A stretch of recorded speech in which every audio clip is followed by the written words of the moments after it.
Hello, I'm Laura from The Butterfly Mother. We make videos about parenting, mental health and emotional well-being, and today I'm going to be talking about a problem that is really common and really horrible, which is insomnia. Insomnia is almost definitely the worst symptom that I had when I was struggling with anxiety following the birth of my son 5 years ago. It really does feel like you're going completely crazy, and when you can't sleep, that means that your chances of recovery are much more difficult because you're already on the back foot every morning. Today I want to share 6 tips for getting a better night's sleep and overcoming insomnia, and the last one is actually probably the one that helped me the most. Tip number 1 is to create good sleep hygiene. Now that doesn't necessarily mean having a bath before bed, although that does help a lot of people.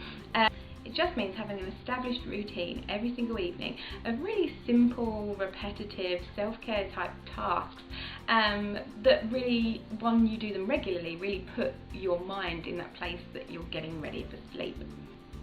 I started this when I was unwell, and I still do it to this day. I have particular things that I do every evening before bed, and I stick to that fairly religiously, and it seems to help me get a better night's sleep.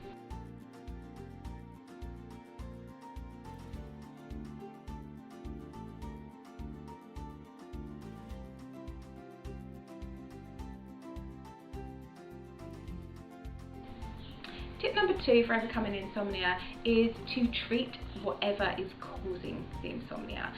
In my case, that was very extreme anxiety attacks and a perinatal mental health issue.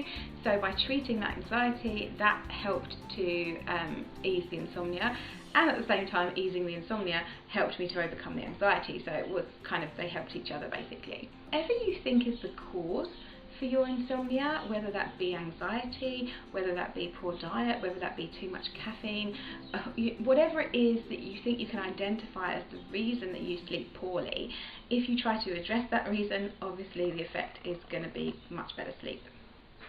Tip number 3 is breathing exercises and meditation. They are kind of 2 separate things, but part of the same idea. One of the breathing techniques that I was taught when I was very unwell was to imagine that I was drawing a rectangle in my mind's eye.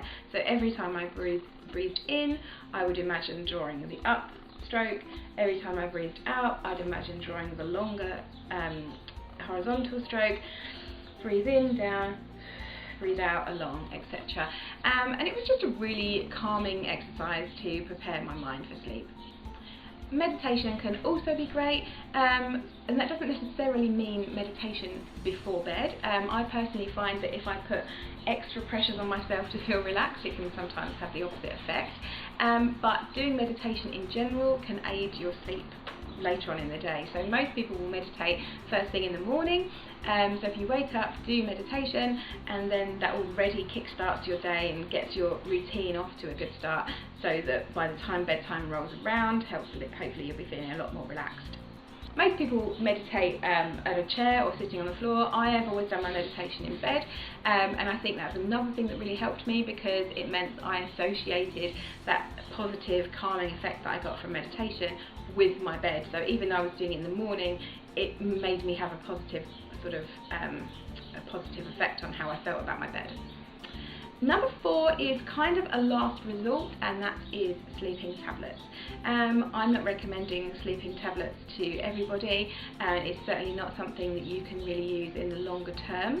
However, when your insomnia is particularly bad, or if it's particularly acute, so for example, I'd never had insomnia before in my life, but because it was caused by the anxiety, it just came on out of nowhere, so it was very severe but very acute and short-lived. So in that case, tablets did really help me. I took them for about 2 weeks, which I think is what they would recommend that you take them for, certainly no longer. Again, you'd have to speak to your GP to, really make sure that that's the case. But taking them for 2 weeks helped me to get back, it helped my body to get back into that routine of long periods of sleep where the anxiety had completely sort of knocked it off of balance. Number 5 is your environment. We all know it can be really difficult to sleep. For example, at the moment when it's really hot weather, it makes it difficult to sleep. So just focusing a little bit on your environment, making sure that your room is cool, that your bed is comfortable, that your sheets are clean, and all of those things do help to aid a better night's sleep. And number 6, and the one that I said helped me the most, and I stand by that, is simply to stop caring how much sleep you get. Now this seems ridiculous, but when I was really unwell, I was obsessed with the fact that I couldn't sleep, and that in itself was causing the insomnia.